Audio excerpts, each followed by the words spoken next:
Abram suas Bíblias, por gentileza, em Colossenses.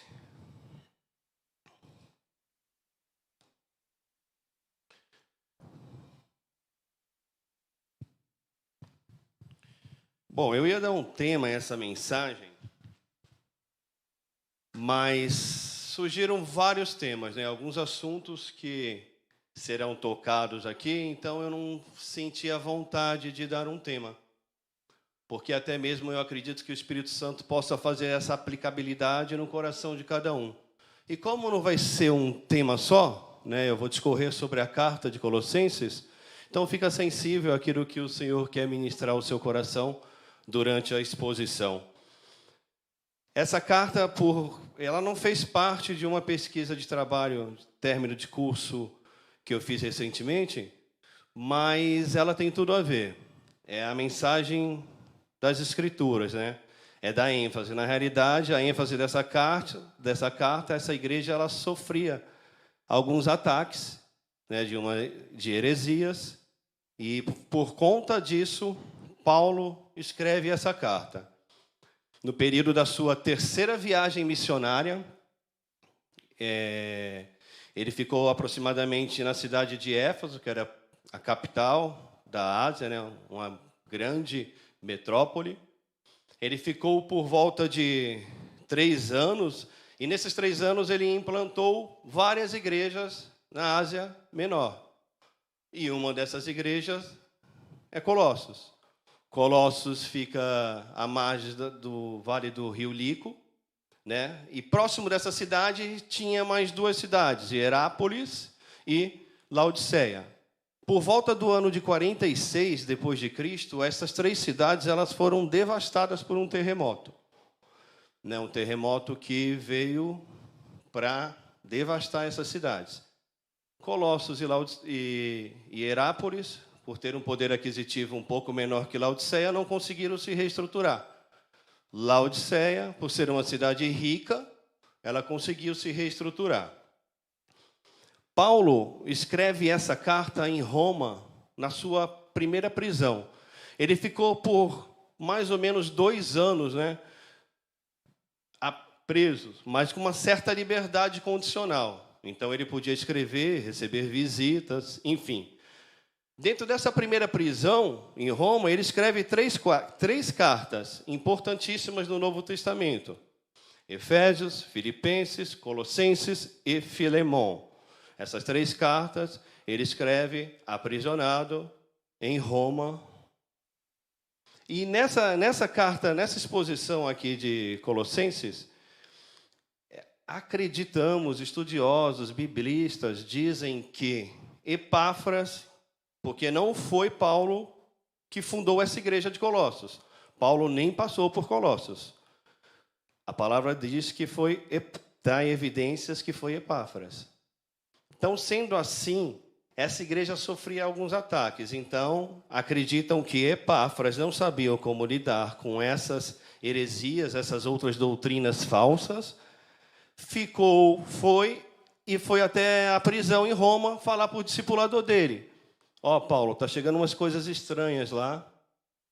E aí começa essa linda carta. Os 2 primeiros versículos são as credenciais. O primeiro versículo é a credencial de Paulo. Paulo se apresentando como apóstolo de Cristo Jesus por vontade de Deus, e o irmão Timóteo. E no versículo 2 são as credenciais da igreja. Ele já apresenta ali as credenciais da igreja. Santos e fiéis irmãos em Cristo, que se encontram em Colossos, graça e paz, e vós outros da parte de Jesus. Eu ia começar pelo capítulo 2, porque eu queria dar ênfase ao motivo dessa carta. Mas pela manhã, eu senti e fluiu de uma maneira que eu vou começar pelo começo, como que se diz, né? Vou começar pelo capítulo 1 mesmo, tá bom? O versículo 3, Paulo escreve reconhecendo algumas características dessa igreja. E olha que lindo que é, quando ele começa a escrever. Damos sempre graças a Deus, Pai de nosso Senhor Jesus Cristo, quando oramos por vós, desde que ouvimos da vossa fé, segura aí, fé em Cristo Jesus, e do amor que tendes para com todos os santos. Fé, amor para com todos os santos. E ele continua: por causa da esperança que vos está preservada nos céus, da qual antes ouvistes pela palavra da verdade do Evangelho, que chegou até vós, como também em todo o mundo, e está produzindo fruto e crescendo. Tal acontece entre vós desde o dia em que ouvistes e entendestes. Olha só que lindo. Eles conhecem, eles são apresentados o Evangelho, eles ouvem, entendem e dão os frutos. E crescem, se convertem. O Evangelho, o tema da pesquisa que eu fiz é a mensagem expositiva das Escrituras Sagradas, verdades que geram transformações. As verdades que geram transformações estão incutidas nas Escrituras Sagradas. É a palavra de Deus que Paulo está tentando trazer a igreja de volta ao eixo central, a palavra do nosso Senhor. Hoje, esse assunto ele é muito pertinente para nós também. Nós vivemos um tempo difícil. Eu estou falando do ambiente eclesial. Não estou falando de lá de fora. Estou falando do ambiente eclesial. Existem algumas situações ocorrendo, alguns entretenimento, algumas coisas novas surgindo, querendo substituir a supremacia de Cristo. Parece que só a mensagem ela já não é suficiente. E esse assunto é tão importante para os nossos dias. A palavra de Deus diz aqui que quando ela encontra um lugar, ela encontra terra fértil no seu coração, ela gera uma transformação. Não tem como você ter um encontro com a palavra e você permanecer o mesmo. Você nunca mais volta a ser o mesmo. O verdadeiro encontro com a palavra, existe uma conversão de 360 graus na sua vida. Você realmente, existe uma metanoia, é ativado na sua mente algo transformador. E nós vemos hoje, nesse ambiente pop, gospel, cadê essas características? Fé, amor e esperança. Dentro da igreja, tantas pessoas às vezes não seguram a língua, falam, julgam. Cadê o amor? Aqui ele fala de amor aos santos, de uma fé madura, características que geram transformações. Não é um movimento, não é um entretenimento, é uma palavra poderosa que ela cai como um dunamis, uma dinamite no nosso coração. Ela nos desconstrói por completo e nos faz nós mudarmos de rota. Eu trabalho com trânsito e eu levo o carro dos colegas que estacionam em lugar errado para o pátio e depois eu guardo para eles, né? Depois eles vão lá retirar e pegam. Por conta disso, muitas das vezes, né, nós somos hostilizados, enfim. Mas o barato é que outro dia eu fui fazer um guinchamento e o carro tinha uma Bíblia no para-brisa, um adesivo atrás, eu não lembro da frase do adesivo, mas era gospel, tá? Era gospel. E enquanto eu fazia a multa, né, o guincho já chegou, eu falei, ai pai, ele nem para chegar, né, rápido para tirar o carro, e eu liberar ele embora com o carro, eu vou ter que guinchar o carro dele. E eu finalizando lá o cabeçalho, pai, que ele tenha condições de pagar essa multa, esse guincho, né, e tal. E ele vem correndo, depois ele chegou. Aí eu falei para o guincheiro, não, para, não guincha. Não guincha. E o rapaz chega e eu todo feliz para dar uma boa nova para ele, né? Falei, tal. Não, mas tu multou? Poxa vida, quando eu falei que eu multei ele, vocês precisam de ver, parecia que o rapaz estava endemoniado. E eu fui para frente do carro sem entender nada e fiz assim para ele, Oi, irmão, o que é isso aqui, meu? Olha o que tu está falando. É assustador. É assustador. E eu paro para ficar pensando quantas coisas têm acontecendo para pessoas que falam que conhecem. Existe um movimento que conhece Jesus, mas você vê os frutos, você vê a atitude, você vê a vida. A palavra de Deus fala aqui que quando esses irmãos tiveram um encontro, eles produziram fruto, que não vem naturalmente deles, vem com o encontro com a palavra da verdade. Não tem nada a ver com um pregador. Hoje existe uma tietagem gospel, uma idolatria a homens. Existem bandas que para tocar, você tem que pagar um cachê altíssimo para vir tocar. Me desculpa, isso para mim não desce. Pastores que, para arranjar um espaço na sua agenda, falam, é portanto. Eu citei isso de manhã e vou citar agora também. Uma determinada vez eu fui numa conferência em São Paulo e eu fiquei... Foi naquele dia que começou a ativação dessa perturbação. Um baita de uma limusine e o preletor da noite estava saindo de dentro da limusine. Eu falei, Senhor, guarda o meu coração que eu quero escutar a Tua palavra. Mas a palavra do Evangelho, a verdade, que é simples. O Senhor é simplicidade, é humildade. Quando nós olhamos para a palavra do Senhor, nós vimos a caminhada do nosso Senhor Jesus, nós não vimos essa ostentação. Nós vimos humilhação, renúncia. O Evangelho que gera transformação é um Evangelho que não é de mimimi. Não é um Evangelho Nutella, é um Evangelho raiz. Ele tem que fazer você chorar, você e eu. Se você não tem chorado quando você se depara com algumas mazelas da sua vida, ainda tem algo errado.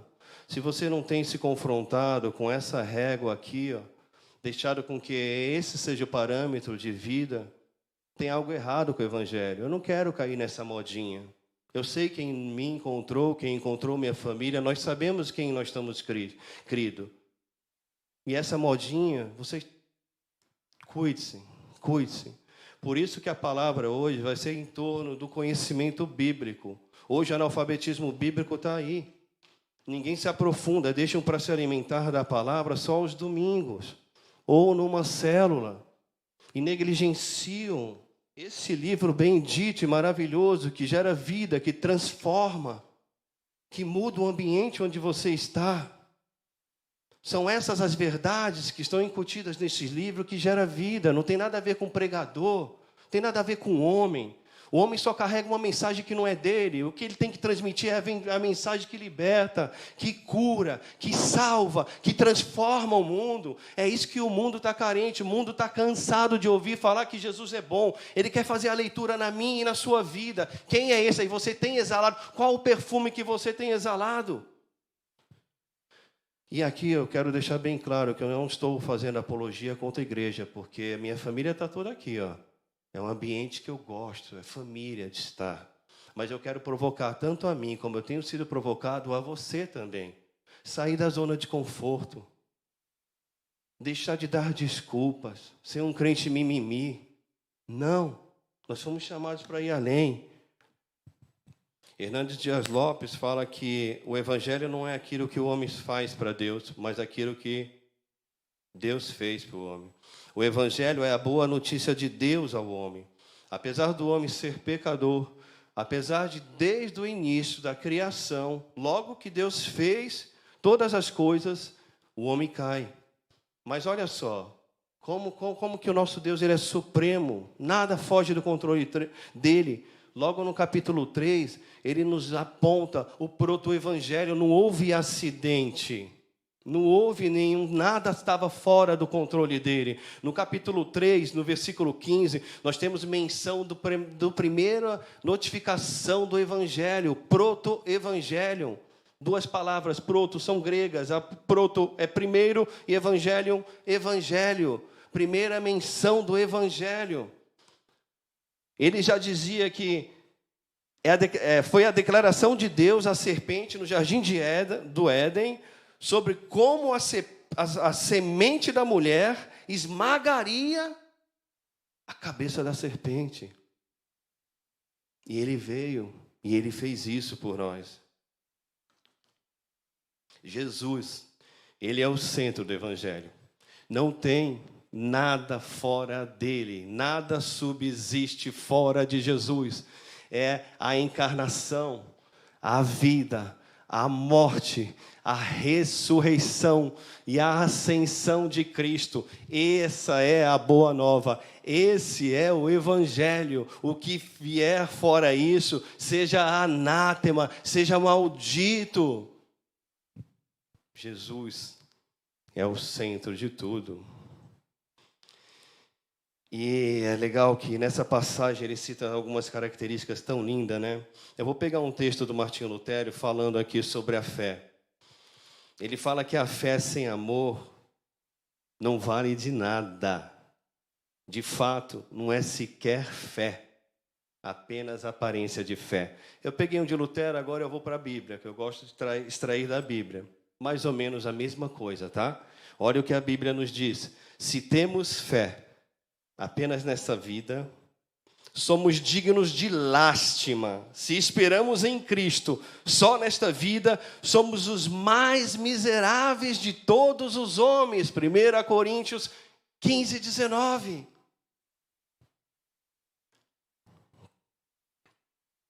Fé sem amor não existe.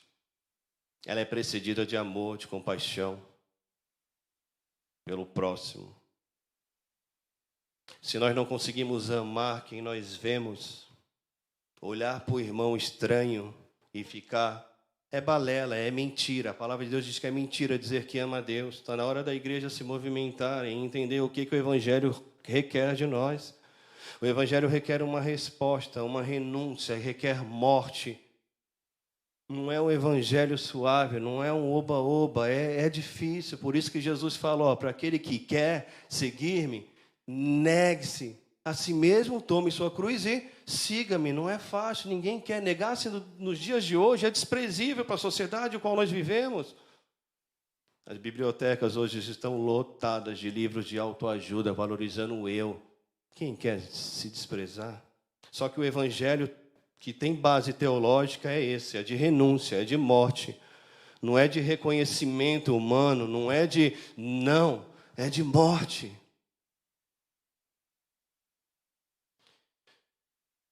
A falta de amor ao próximo é a apostasia, é o abandono de Deus. Tanto a fé quanto o amor, elas são baseados na esperança vindoura.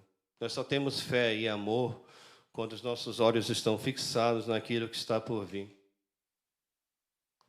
Sem isso, nós vamos ser conduzidos por aquilo que os nossos olhos conseguem ver, por essas coisas que são transitórias e passageiras. Se nós não tivermos uma mente voltada e controlada pelas coisas que são celestiais, pelas coisas que são eternas, vocês e eu podemos estar até aqui, ó, participando desse ambiente, venho todos os domingos, mas estamos fora do centro da vontade de Deus. Bom, em falar em vontade de Deus, nós vamos para uma das orações que eu acho mais linda das Escrituras. Uma das orações mais belas, e é o que eu rogo ao Senhor todos os dias, pela minha vida, pela vida dos meus irmãos. E olha só que oração, a partir do verso 9, acompanha comigo na sua Bíblia, por favor. O capítulo 1 ainda, versículo 9. Por esta razão, também nós, desde o dia em que ouvimos, não cessamos de orar por vós e de pedir que transbordeis de pleno conhecimento da sua vontade, em toda sabedoria e entendimento espiritual, a fim de viverdes de modo digno do Senhor, para o seu inteiro agrado, frutificando em toda boa obra e crescendo no pleno conhecimento de Deus, sendo fortalecidos com todo o poder, tanta intensidade na oração. Vocês estão conseguindo acompanhar comigo, igreja? Tanta intensidade. Olha o que Paulo pede. E Paulo não conhecia esses irmãos, ele não teve contato com esses irmãos, a não ser com Epáfras, que provavelmente é o fundador dessa igreja. Ele ora por quem ele não conhece. Nós, às vezes, temos dificuldades, às vezes, até de orar por quem nós conhecemos. Imagine orar pela igreja vizinha ou pelo irmão dali. Enfim, algo para a gente reavaliar também. E olha só, sendo fortalecido com todo o poder, segundo a força da sua glória, em toda a perseverança e longanimidade. É a palavra da verdade.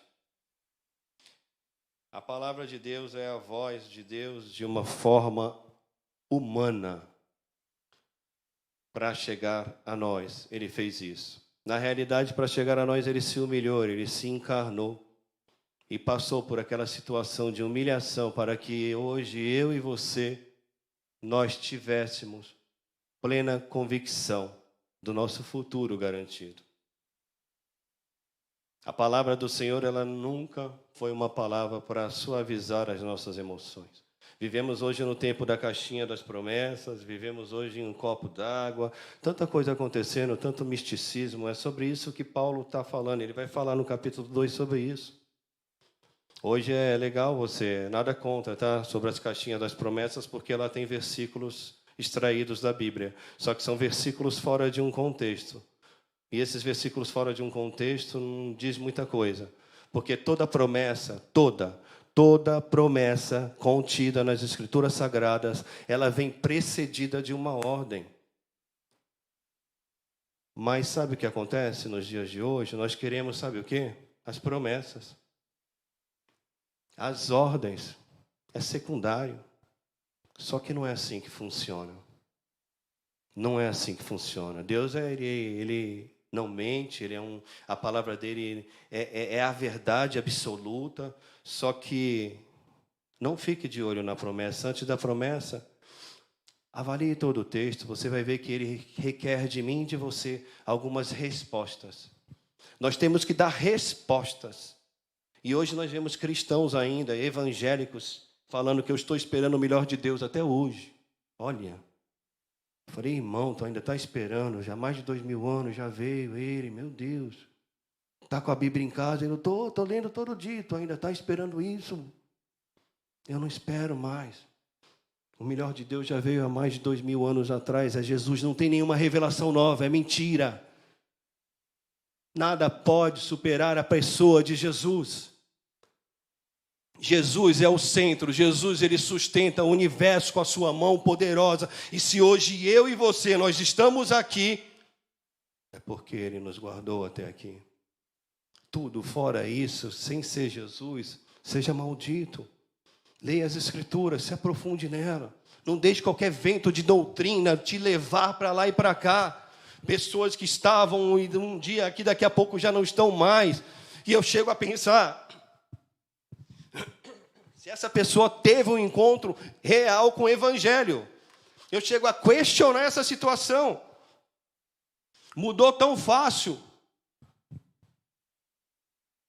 A falta de conhecimento gera destruição. O profeta Oséias falou sobre isso. O meu povo tem perecido por falta de... Irmão, se você, tudo que eu estiver falando aqui, você só guardar o mais importante, que é se reter, se voltar às Escrituras Sagradas, eu já estou feliz. Na realidade, eu vim aqui expor os textos das verdades das Escrituras, para que você se apegue firme, porque os tempos que nós estamos vivendo, não foi só lá com a igreja de Colossos, não. Nós estamos vivendo uma bagunça hoje, uma bagunça santa, no meio da igreja. Mas, enfim, eu louvo a Deus pela nossa comunidade, que são pessoas que levam a sério o compromisso com as Escrituras. Eu fiquei maravilhado. Eu acho que também vocês compartilham, aqueles que participaram. Lembra do estudo de Neemias? Que coisa linda, né, pastor Márcio? O senhor que esteve aí encabeçando aí com outros teólogos cabeçudos aí, né? Mas que coisa linda, né? Exposição da palavra. Eu já li o livro de Neemias, tinha coisas ali que eu nem tinha percebido. É a palavra sendo exposta. Não são pressupostos humanos, convicções humanas. Não. É a palavra da verdade, que é absoluta, reina e governa. É ela.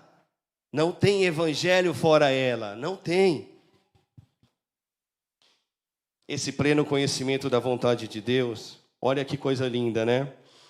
Ele faz, quando eu tenho esse pleno conhecimento, eu consigo, aí a exegese desse texto, a aplicação desse versículo, quando fala transbordeis do pleno conhecimento, está no do versículo 9.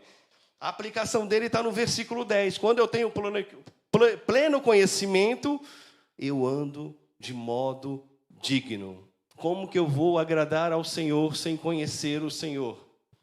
E como que eu conheço o Senhor? Através das Escrituras Sagradas. É a voz de Deus numa linguagem mais simplificada. E nem, mesmo assim, nem tão simples, que tem coisas aqui que ficam encobertas para nós, com essa mente tão limitada que nós temos. Mas é através das Escrituras que nós temos o pleno conhecimento da vontade de Deus. É através da oração. Ele ensina, ele ora. Olha só que coisa linda. Pelo pleno conhecimento. E aí eu consigo, quando eu tenho um relacionamento com Deus, quando eu conheço o meu Deus, nós vamos caminhar de maneira digna diante dele. E eu quero destacar duas palavras nesse versículo aqui, versículo 11. A força da sua glória em toda perseverança e longanimidade. A parte dele. Presta atenção nessas duas palavras, perseverança e longanimidade. As duas, a raiz é paciência, tanto perseverança quanto longanimidade. Só que perseverança é paciência em situações adversas, situações difíceis. Perseverança e longanimidade é paciência com pessoas difíceis. Então são duas raízes de paciência, só que uma me faz ter paciência com as situações adversas e a longanimidade com pessoas difíceis. Só que Paulo ora aqui para que nós sejamos completos. Ele quer por toda a obra, por inteiro. E ele dá a saída aqui. Como? Eu confesso para você, eu tenho mais paciência com pessoas difíceis do que com circunstâncias difíceis.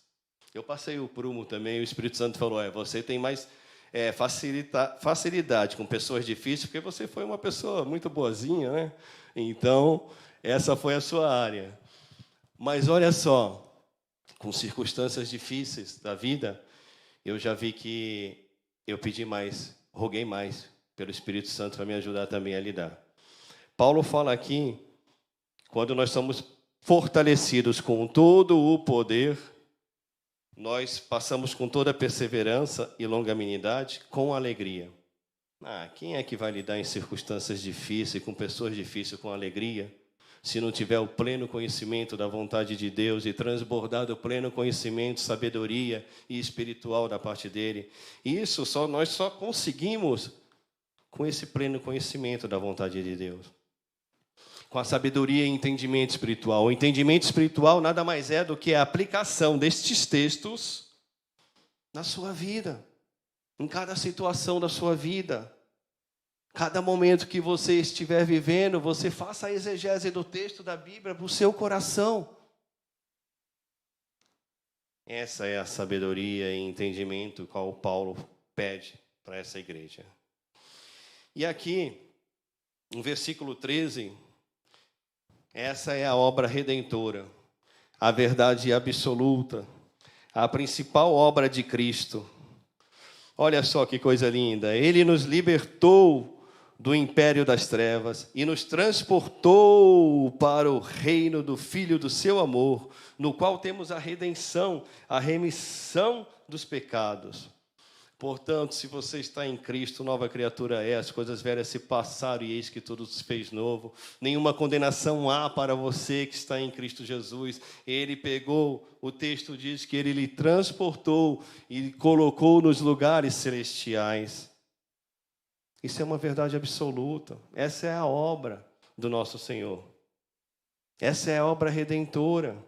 Ele nos resgatou. Efésios capítulo 2, versículo 6, fala que ele nos colocou assentados nos lugares celestiais. Não, para aí. Primeiro ele nos transporta, ele nos resgata do domínio das trevas, nos lança no domínio da luz, e ele nos faz assentar nos lugares celestiais. Igreja, essa é a posição que a palavra de Deus diz que eu e você temos. Nós não vamos para o céu, nós já estamos nessa posição, porque é a palavra de Deus que diz: o nosso destino é o céu, mas a nossa missão como embaixadores, como representantes de um rei, é trazer o céu para a terra. Por isso que ele fala que ele nos transporta e nos faz assentados nos lugares celestiais, porque essa é a posição da igreja do Senhor. E talvez por falta dessas verdades serem aplicadas nas nossas vidas, nós deixamos de exalar o bom perfume de Cristo. Por falta da aplicação dessas verdades na nossa vida, nós negligenciamos o nosso Senhor.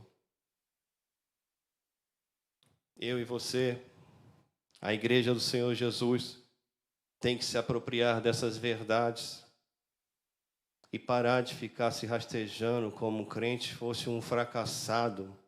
Crente é uma pessoa que tem um futuro certo, garantido. Característica de um crente maduro é fé, esperança e amor. Eu tenho fé em Jesus Cristo, eu tenho amor acima de todas as coisas a Deus e amor às pessoas.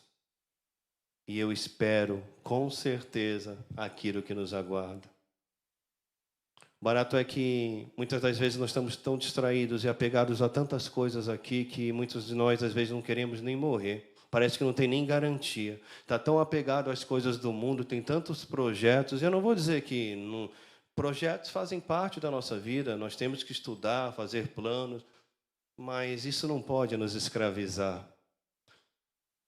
O que Paulo fala aqui é para que nós possamos viver o pleno conhecimento da vontade de Deus, nós possamos nos apropriar dessa verdade que é: Ele nos resgatou, nos transportou e nos colocou sentados nos lugares celestiais.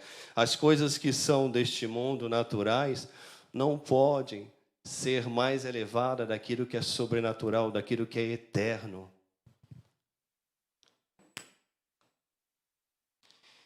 E outro ponto importante que eu queria deixar aqui, quando ele fala que ele nos retirou do império do mal, preste atenção, existe um mal reinando. Muitos têm negligenciado o seu inimigo, e por conta disso, vários têm levado ao nocaute, porque não entende que você está num ambiente que não é seu. Eu e você, nós nunca vamos nos sentir confortáveis nesse mundo, aqui não é o nosso lugar. Nós estamos no campo do adversário. E muitas das vezes nós não fazemos uma avaliação de quem... O barato é que esses lutadores de MMA, jiu-jitsu, todos os caras fazem, né? Felipe, né? Não faz análise de luta. Quem eu vou lutar? Quem é o cara? Vê vídeos, se preparam, olham, analisam qual que é o ponto fraco. E os crentes estão vivendo hoje um tempo de oba-oba. É triste. Esse movimento, mais de 50 milhões de evangélicos. Na igreja primitiva tinham centenas que causaram alvoroço. Hoje milhões, tendo dificuldade de demonstrar o amor do Senhor. Eu não me preocupo com holofotes. Desde quando eu fui encontrado com Jesus, eu nunca mais parei de pregar. Eu prego dentro da viatura, eu prego em mercado, em farmácia, onde quer que esteja. Eu me preocupo com a verdade. A única minha preocupação é com a verdade. E é a verdade que liberta. Que ela tem nome. A supremacia de Cristo. O nome é Jesus. Uma vez um irmão citou para mim que as minhas mensagens eram duras. E aí eu falei para o irmão, ele mandou uma mensagem no WhatsApp. Assim que eu desci do púlpito, já tinha uma mensagem dele. E aí eu perguntei para ele, irmão, vem cá. Mas tu só sabe falar mensagem assim. Aí esperei ele falar, depois eu mandei um áudio para ele, mas vem cá, eu estou preocupado. Eu falei alguma heresia? Alguma coisa fora de um contexto bíblico? Ele, não. Eu falei, irmão, então vamos fazer o seguinte, vamos orar, porque talvez o Senhor está te confrontando a mudança. Eu não estou preocupado com o que Paulo fala em uma das suas cartas também, que ele faz uma apologética contra esses falsos mestres. Em Gálatas 1:10, ele fala assim: acaso eu estou preocupado com homens, em agradar a homens ou a Deus? Porque se eu estiver preocupado em agradar a homens, já era. Estou longe de Deus. A minha preocupação é com a verdade. A minha preocupação é em agradar aquele que me resgatou, que me transportou, que te transportou e te fez assentar nos lugares celestiais por um sangue derramado na cruz do Calvário, por um sacrifício, por uma humilhação. Esse é o nosso negócio. A igreja precisa se preocupar com o sacrifício vicário, se preocupar com algo que as verdades das Escrituras dizem acerca da sua vida. Muitos estão presos, querendo sucesso, nesse ambiente, querendo sucesso. Sucesso, fama, glamour. A pirâmide é inversa. Quando eu sigo Jesus, não tem nada disso. Eu sou o menor, eu estou para servir.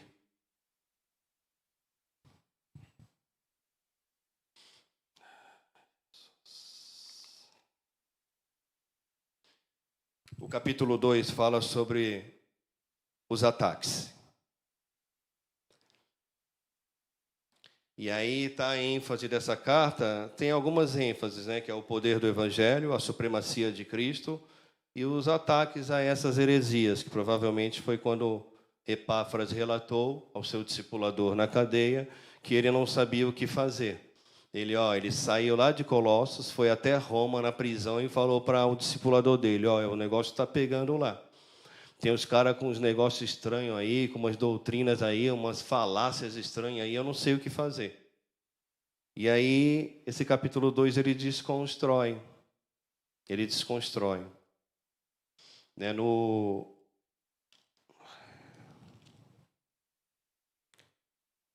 versículo 2, ele fala para que o coração deles seja confortado e vinculado juntamente em amor, e eles tenham toda a riqueza de forte convicção do entendimento, para compreenderes plenamente o mistério de Deus. Olha só qual que é o mistério de Deus. Cristo. Esse é o mistério. Cristo. Aí no versículo 4...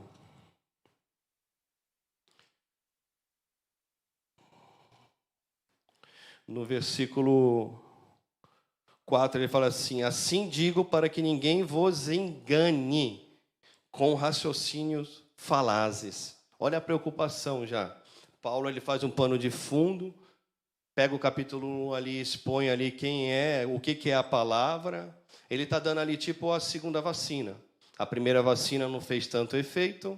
Aí ele falou assim: vamos lá tomar a segunda dose. Vou relembrar vocês do que vocês estão vivendo agora, para imunizar vocês contra esses ataques, contra essas mentiras. E que mentiras eram essas que estavam rodeando? E é interessante que no capítulo 4, Paulo fala que é para ler a carta de Colossos, em Laodiceia e de Laodiceia. Provavelmente também já estava sendo contaminado com esse vírus, dessas heresias, desse gnosticismo, do legalismo. O que tinha lá de estranho? Olha só, no versículo 8, ele fala assim, cuidado que ninguém vos venha a enredar com sua filosofia e vãs sutilezas, conforme a tradição dos homens, conforme os rudimentos do mundo, e não segundo a Cristo. Os gnósticos era uma filosofia que estava distorcendo a doutrina de Cristo. Para eles, Cristo foi uma pessoa legal, importante, mas não era tudo. Existia aí um dualismo. Acreditavam que, com esse raciocínio deles, que como Deus era bom, Jesus, como veio a matéria é má, e Jesus veio em carne, não poderia ser ele Deus. Então, eles estavam querendo desconstruir toda a supremacia do nosso Senhor Jesus. E esses gnósticos vieram com força, Tanto é que Epáfras ficou sem saber como lidar com essa situação. Então, eles não reconheciam Cristo, a sua humanidade e a sua divindade. Você e eu, nós estamos rodeados por muitos riscos e perigos. Cuidado, irmão. A nossa alma, ela é muito disputada. Por isso que Paulo traz o Evangelho de volta para o centro. As verdades do Evangelho. Porque existe um campo a ser disputado, é a nossa alma. O inimigo, a palavra de Deus fala que ele não para. Ele fica ao nosso derredor. Ele fica buscando quem ele possa tragar. E se você não está envolvido com as coisas do reino, você está envolvido com o mundo. A palavra de Deus diz o que sobre o mundo? Não ameis nada que há no mundo, exatamente. Eu não posso nem amar o mundo, nem nada que há no mundo. Se eu estou tão apegado a este mundo, tem alguma coisa errada com o meu evangelho, com a minha profissão de fé. E isso é muito intrigante. Isso é muito intrigante.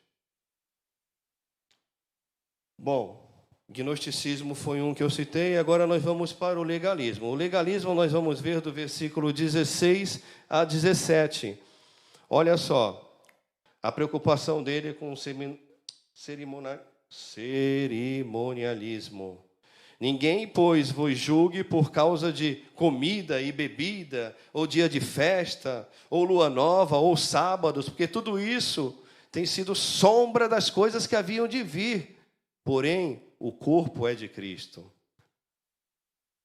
Aqui, ele está atacando os judeus, os judaizantes, os legalistas, os fariseus da época de Jesus, que cumpriam um monte de regrinhas e não conseguiram compreender que o Rei dos Reis já estava no meio deles. Eram tão presos a regrinhas, a religiosidade, que se perderam. Aqui ele está atacando os legalistas, os judaizantes. Não pode, não pode, não quer. Não, isso tudo era sombra do que estava por vir. Jesus, o Rei da Glória. Ele veio e ele vive. E aí, para fechar o capítulo 2, outra bagunça. Versículo 18 e 19 fala sobre um sincretismo religioso. Era uma misturada. Olha só, o que diz o versículo 18 e 19. Ninguém se faça árbitro contra vós outros, pretextando humildade e culto dos anjos, baseando-se em visões, enfatuado em sem motivo algum na sua mente carnal, e não retendo a cabeça, da qual todo o corpo, suprido e bem vinculado por suas juntas e ligamentos, cresce o crescimento que procede de Deus. Aqui eles já estavam falando, eles tinham uma falsa humildade. Aqui o texto fala de pretextando uma humildade, uma falsa humildade que eles tinham, dizendo que eles não tinham condições de adorar diretamente a Deus. Eles tinham que passar primeiro pelos anjos, adoração a anjos, mostrando uma falsa humildade. Isso foi o que Epáfras estava passando na igreja de Colossos. Provavelmente não só Colossos, mas também como Laodiceia e Herápolis, que eram cidades vizinhas, mais ou menos de 9 quilômetros de distância uma da outra, né? Éfeso já ficava um pouquinho mais distante, cerca de 160 quilômetros. É uma província maior, né? Uma metrópole, né? Cerca de 360 mil habitantes. Era maior, essas cidades eram pequenas e era uma cidade de pouca expressão, Colossos, por conta de não ter conseguido se reestruturar desse terremoto. Mas Paulo, ele dá importância, e esse livro está na Bíblia. Olha só a importância que ele dá a esses irmãos de Colossos. E aí, no versículo 20 e 22, tinha uma outra heresia também. Do 20 ao 22, vamos ler? Se morreste com Cristo para os rudimentos do mundo, porque como se vivesses no mundo, vos sujeitais a ordenanças. Não manuseeis isto, não proveis aquilo, não toques aquilo outro, segundo os preceitos e doutrinas dos homens. Pois que todas essas coisas, com o uso, se destroem. Essa era a faceta dos ascetas, o ascetismo, a abstenção dos prazeres. Eu não posso fazer isso. É daí que eu acredito que surgem os mosteiros, né? Essa filosofia dos monges de se isolar. Olha só com que a igreja estava sendo atacada. Agora eu pergunto para você hoje, o que você tem vivido, visto, vivenciado? Nós não estamos tão longe disso. Há necessário de uma reforma urgente, uma reforma espiritual. Há necessário que nós despertamos dessa sonolência e ficamos passivos diante disso. Eu não quero fazer parte desse time da passividade. Eu não quero, eu não aceito, isso me provoca, isso tem me intrigado, me deixado inquieto. Existe uma verdade, e essa verdade ela tem que ser proclamada. Nós temos que ir para cima dessas falsas heresias. Nós, como igreja relevante do Senhor, não podemos aceitar essas mentiras no nosso meio. Nós temos que combater essas heresias como? E aí eu pergunto para você, como? Aonde? Através do estudo da palavra e das orações. Existe um time que morreu, muitos outros morreram. Calvino, Lutero, John Hus, John Wesley e muitos outros deram a vida para que nós tivéssemos as Escrituras traduzidas, para que nós tivéssemos as Escrituras nas mãos.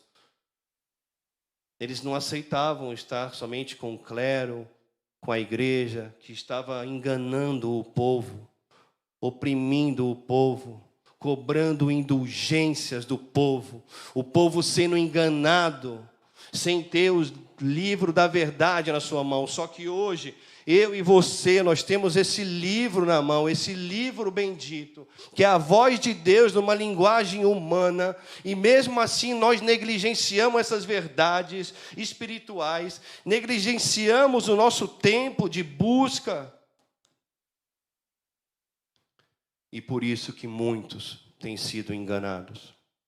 E por isso que muitos não têm demonstrado características de maturidade, fé, amor e esperança. 1 Coríntios, Paulo também fala sobre fé, amor e esperança.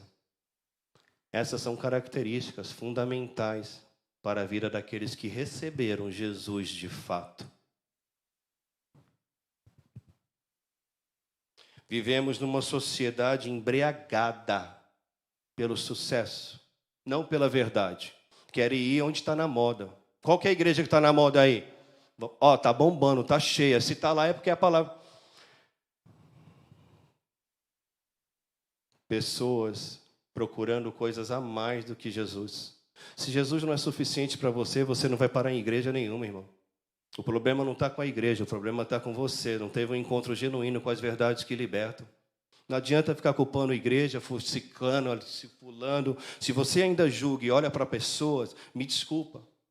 Se você ainda critica uma igreja que você fez parte durante anos e depois ainda chega, sai e fala mal, me desculpa. Você esteve longe de Cristo esse tempo todo.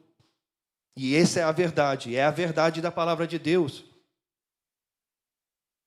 A verdade, ela não romantiza a nossa vida, muito pelo contrário, ela nos faz morrer todos os dias para as nossas vontades. Existe um antídoto, uma vacina, tudo isso que nós estamos vivendo hoje, isso tudo é secundário. O que é primário é o pecado, é a queda do homem, é o que tem destruído a sociedade, a humanidade, é o pecado.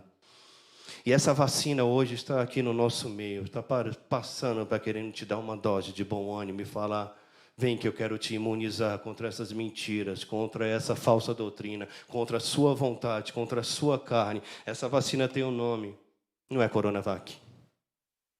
Essa vacina é Jesus. Quando ela é aplicada de jeito no seu coração, você está imune. Mesmo que morra, aleluia, mesmo que morra, viverá. O Espírito Santo hoje ele quer fazer essa aplicabilidade dessa segunda dose e te relembrar algumas coisas. Você que está nos assistindo, você que está aqui, por favor, não se atenha ao pregador. Não, nós estamos longe dessa tietagem, gospel, nós já temos isso aqui, ó, é a palavra do nosso Senhor. Permita com que o Espírito Santo, nesta noite, faça a aplicabilidade dessa segunda dose, te imunize sobre situações que só você e Deus sabem nesse momento. Uma coisa eu posso falar para você sem medo de errar. Por mais que as coisas não estejam acontecendo na sua vida, ou ainda não aconteceu de uma forma concreta que você possa ver, permaneça na posição. Há um tempo determinado para todas as coisas debaixo do céu ocorrerem na sua vida. Permaneça na posição, permaneça na postura. Não se renda aos caprichos humanos. Se renda ao Senhor Jesus. Foi Ele que morreu por você. Algumas pessoas, perguntam, temos alguns debates. Calvino, você é arminiano?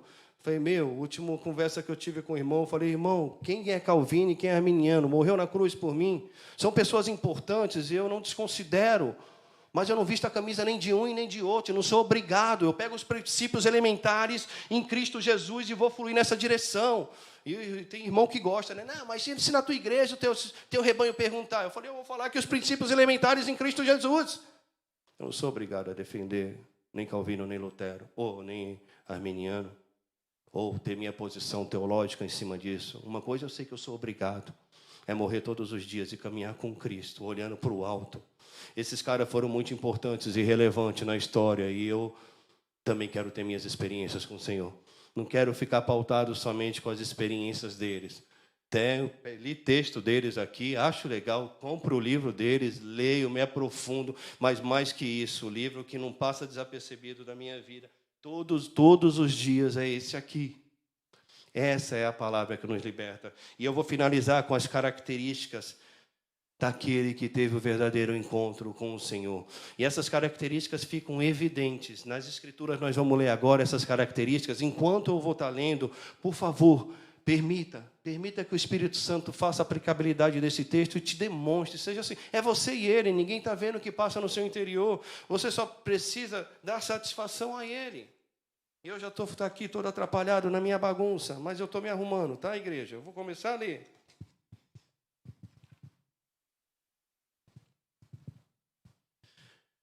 Portanto, se foste ressuscitado juntamente com Cristo,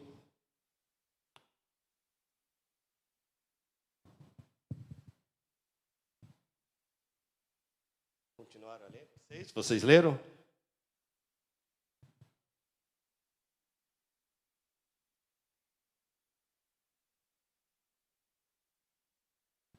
O que você tem procurado? Aonde está o seu tesouro? Responda para você que aí estará o seu coração. Portanto, se fostes ressuscitados juntamente com Cristo, buscai as coisas lá do alto, onde Cristo vive, assentado à direita de Deus. Pensai nas coisas lá do alto, não nas que são aqui da terra. Porque morreste e a vossa vida está oculta juntamente com Cristo em Deus.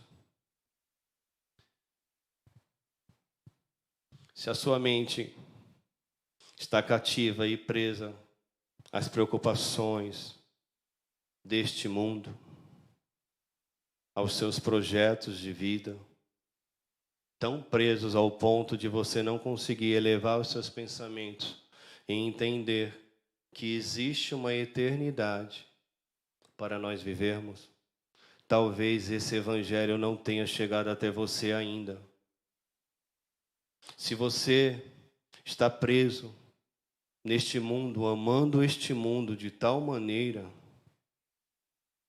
que você não consegue ter amor ao próximo, se compadecer do próximo, que você não consegue exteriorizar características fundamentais daqueles que aceitaram a Jesus, talvez nós possamos estar um pouco destoados da palavra do nosso Senhor. Enquanto eu ministrava e fazia o estudo dessa palavra, eu sou confrontado também. Eu estou falando aqui, mas existem áreas da minha vida também que precisam ser transformadas, como assim a sua. Não falamos aqui como que é o dono da razão ou que eu seja perfeito. E vou usar uma fala de Paulo, não que eu seja perfeito, mas eu prossigo para o alvo da soberana vocação que é em Cristo Jesus. Essa é a nossa missão. Quanto mais eu e você nos aproximarmos das verdades, eu digo para você uma coisa: você vai chorar mais, você será mais transformado e você parecerá mais com Ele. Quando eu me deparo com um texto nas Escrituras, que às vezes eu estou tão longe, eu choro, que nem criança, que nem criança. Existem áreas, todos nós temos essas áreas, todos. A palavra de Deus fala que não tem um sequer perfeito aqui nessa terra. Todos pecaram. Mas graças ao amor dele, à bondade dele, à fidelidade dele, nós fomos resgatados. Ele pagou a nossa conta. Está pago. Agora falta eu e você se apropriar.